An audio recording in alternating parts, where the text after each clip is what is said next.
La colère de la forêt. Les cris de l'engeance belliqueuse de Gorka Morka résonnaient dans le bois de sombre écorce. Les Éternels qui défendaient Fort Gardus n'étaient pas les seuls à lutter pour leur survie. Les antiques bosquets des Sylvanettes d'Affrebois se faisaient piétiner, suscitant la fureur des impitoyables esprits de la forêt. Les Sylvanettes du bosquet d'Affrebois vivaient en sombre écorce depuis des temps immémoriaux. Même l'âge du chaos n'était pas parvenu à les arracher à leur foyer, bien qu'il leur ait infligé maintes tragédies et horreurs. Craints pour leur nature impitoyable, même avant d'avoir subi les traumatismes de cette époque, les clans de la forêt d'Affrebois ne s'étaient pas adoucis avec le retour de la reine éternelle. Voyageurs et soldats de Amerolgira savaient qu'il valait mieux éviter les frondaisons obscures du sud de Sombre Écorce, car nombre de rumeurs cruelles racontées autour des feux de camp narraient le destin violent réservé aux intrus. Ce danger mortel n'avait pas coupé les envies destructrices du roi Brod, qui s'enfonçait dans les profondeurs de Sombre Écorce en broyant un chemin vers le bastion des chevaliers sanctifiés. Ces méga-gargants et lui piétinèrent des saules ombrageux millénaires, déracinèrent des arbres chantécorces et écrasèrent de précieux végétaux en avançant dans ce bois sombre. Mais leur pire crime fut d'aplatir un verger de graines âmes sacrées. Les Behemoths savaient à peine sur quoi ils marchaient tandis qu'ils progressaient à travers l'antique clairière, écrabouillant des générations de souvenirs et de sagesse. Hurlant de chagrin, les fiels revenants et des dryades se jetèrent sur les intrus qui les écrasèrent sans même s'en rendre compte. Même les plus anciens sylvarques de la forêt ne pouvaient rivaliser avec la puissance du roi Brod, tandis que des brutes ricanantes les enfonçaient dans le sol et leur arrachaient les membres. En une seule tonitruante piétine, le délicat cycle de mort et de croissance des Sylvanettes fut annihilé. À travers Sombre Écorce, le chant amer et triste d'Affrebois se fit entendre, exigeant la vengeance contre les fils de Behémat et contre ceux qui osaient profaner les terres des Sylvanettes. Et le chant fut entendu. Bain de sang sous les arbres. L'armée de croisade de Amerolgira peinait à progresser à travers les bois de Sombre Écorce. Ces ténèbres constantes et ces arbres noirs semblant bloquer le chemin. Les tanks à vapeur s'embourbaient dans le sol traître et les hommes-fers étaient contraints de former des équipes improvisées pour libérer les véhicules coincés ou tirer les lourds canons à travers les sous-bois. Mais malgré l'humeur déclinante de ces soldats, la maréchale Torian pensait toujours que sa décision d'éviter la foulée de Leigal était la meilleure. Son contingent de sorciers de jade s'occupait d'ouvrir la forêt pour les éophores, canalisant leur pouvoir sur la nature pour faire reculer les buissons de lianes ou pour écarter des branches enchevêtrées de chênefers. Mais, tandis que les croisés progressaient régulièrement, tous avaient une sensation de picotement sur la nuque et le sentiment inquiétant que quelque chose d'invisible les observait. Cette peur insidieuse se mua en panique, lorsque des cris commencèrent à retentir sur toute la longueur de la colonne. Les éophores, qui s'étaient trop écartés de leurs camarades, étaient emportés dans les ténèbres, leur disparition suivie de cris d'agonie. Tandis que les chevaliers éminents et les prêtres de bataille hurlaient leurs ordres de former une ligne, de sombres silhouettes aux yeux glaciaux et impitoyables et aux serres acérées surgirent de la forêt. Leurs cris assourdissants semblaient former une mélodie étrange, soutenue par le bourdonnement de milliers d'insectes. Au cœur de la tempête, de frémifuries se dressait Drika Amadreth, l'autoproclamée reine des parias, animée par une haine de tous les non-sylvanettes. Elle avait entendu les plaintes endeuillées des affreux bois de sombre écorce, et elle n'avait que la vengeance à leur offrir. Dans son esprit empli d'amertume, les éophores n'étaient pas bien différents des êtres responsables de la profanation des graines âmes d'affreux bois. La maréchale Thorian était sur le point de donner l'ordre à sa ligne, hâtivement formée de fusiller et d'ouvrir le feu, lorsqu'un grand vent hurla dans la forêt. Il portait les notes d'une mélodie belle et chantante, qui arracha un hurlement et un grognement de fureur à Drika Amadreth, et fit hésiter ses guerriers. Leur malice se mua en un malaise et en hésitation. Les arbres noueux écartèrent leurs branches pour révéler une procession d'esprits de la forêt à l'aspect et au port noble constatant avec les créatures cruelles qui avaient pris les éophores en embuscade. C'étaient les sylvanettes de Chênefront, la clairière favorite de la reine éternelle. À leur tête, sur une vague de lianes, avançait un flûtiste féerique, drapé d'une robe de feuilles. C'était l'être responsable des accords envoûtants du chant de la forêt qui résonnait dans les bois. Tandis que la mélodie montait crescendo, même la reine des parias baissa la tête une fraction de seconde en reconnaissance d'une puissance plus terrible que la sienne. Car ce baladin chante-guerre était le héros de la déesse de la vie.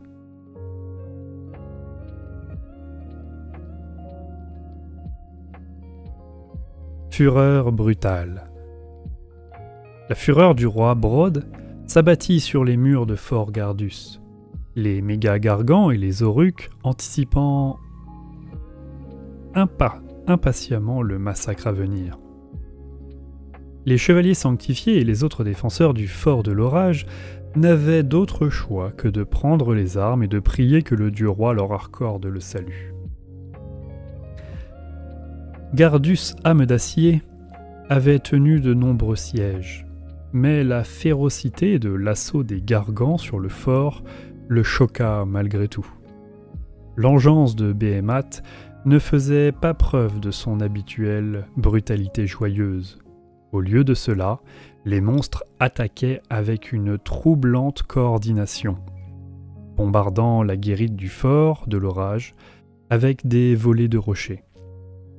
D'autres s'avançaient sur le pont du Pénitent, une passerelle servant d'accès principal à la citadelle, et en juraient, en levant les bras pour s'abriter de la pluie, de projectiles chargés de foudre qui leur tombaient dessus depuis les tours à balistes et les meurtrières, et des barrages tonitruants de l'amiral Cruffin et de ses tireurs d'élite Grunstock. Le seigneur Célestin Gardus était confiant, malgré la force qu'il affrontait. La force qui portait son nom était protégée par le voile du Saint, une barrière d'énergie projetée par les reliques que renfermaient les chambres les plus sacrées du Fort de l'Orage, les eaux de martyrs et des artefacts sigmarites datant des premiers siècles de l'âge des mythes. Ce bouclier de foi, résistant aux attaques physiques comme magiques, était renforcé par les prières des chevaliers sanctifiés et les statues gardiennes dressées sur les plus hautes tours. Tant que le voile tenait, même les méga-gargants ne pouvaient investir le complexe de cathédrale. Ceux qui posaient leurs mains calleuses sur les murs du fort de l'Orage voyaient leur peau brûler ou étaient jetés au sol dans un éclair de lumière aveuglante qui les étourdissait. Malgré sa puissance, le voile ne pouvait pas repousser tous les projectiles lancés par-dessus les murs de la forteresse, et de nombreux défenseurs de la citadelle furent écrasés par la grêle incessante de troncs d'arbres, de rochers et autres morceaux de maçonnerie. Gardus était impressionné par la détermination de ses soldats, mortels, des âmes lassées de la guerre mais insoumises, qui le louaient alors que leur corps était brisé. Il sentit l'ombre de l'indignité planer sur lui, et ce n'était pas la première fois. Le Seigneur Célestin n'avait jamais été à l'aise avec la sainteté que lui attribuaient les cultes Unberogen, ni avec le fait que cette forteresse porte son nom. Il avait toujours perçu cela comme un fardeau, pesant. Mais il savait qu'il ne pouvait montrer le moindre doute. Trop de vie dépendait de lui. Le pari de Hornsplita. Le roi Brod était de plus en plus furieux de voir ses méga-gargants reculer du pont du pénitent et de sa pluie mortelle, frottant les trous fumants creusés dans leur peau. Le vengeur élu du Titan-Monde commença à grommeler et à grogner, invoquant le nom de son père Behémat dans un rugissement tonitruant. Il leva son pied avant de l'abattre au sol de toutes ses forces. Ses yeux virèrent au blanc, et le sol se mit à trembler. Tandis qu'il commençait à piétiner en rythme, Brod fut rejoint par un méga-gargan, puis deux, puis une dizaine. Le battement combiné provoqua des fissures sur les murs de Fort Gardus. La lumière du voile du saint s'atténua, et des étincelles crépitèrent sur le visage des statues gardiennes du fort de l'orage, tandis qu'elles s'efforçaient d'absorber la magie primitive des gargants. À ce moment critique, la nuée de grogneurs de Hornsplita surgit de l'épaisse végétation qui cernait Fort Gardus. Le Crobross avait dirigé ses cavaliers pour ravager les alentours du fort de l'orage, prenant de l'élan et attisant la soif de combat de ces gars et de leurs montures porcines.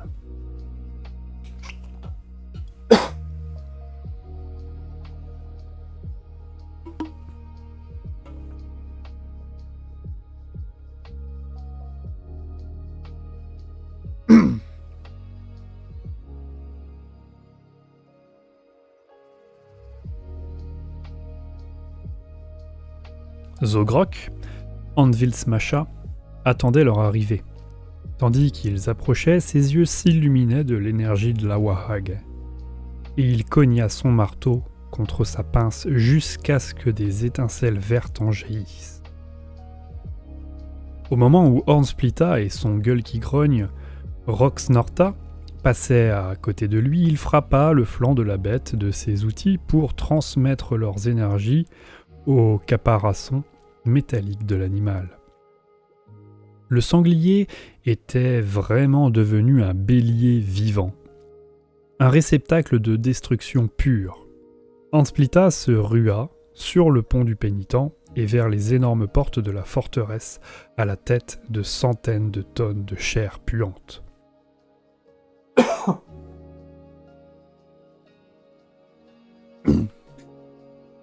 Les équipes d'artilleurs et les troupes de tir sur les remparts tentèrent de rediriger leur feu sur la ruée et le monstre luisant de verre à sa pointe.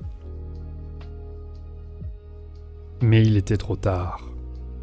Avec le son de 100 canons faisant feu en même temps, les mâchefers et leurs boulets de démolition de fer et de chair frappèrent les portes du fort Gardus, qui volèrent en éclats dans un grondement assourdissant de métal tordu et de pierres brisées, ce qui jeta les membres de la garnison les plus proches au sol, tandis que Hornsplita et ses auruks se ruaient dans le cœur du fort de l'orage. La folie s'empara de l'endroit. La basse-cour devint le théâtre d'un carnage, alors que les chevaliers sanctifiés et les défenseurs mortels affrontaient la puissance débridée des gargants des mâchefers. Le seigneur Célestin, âme d'acier, mena ses guerriers dans des prières de bataille tandis qu'il abattait un ennemi après l'autre. Mais il savait que l'élan de la bataille avait tourné. Alors que le roi Brod et ses vandales immenses pénétraient la citadelle, la lumière de l'espoir sembla s'éteindre.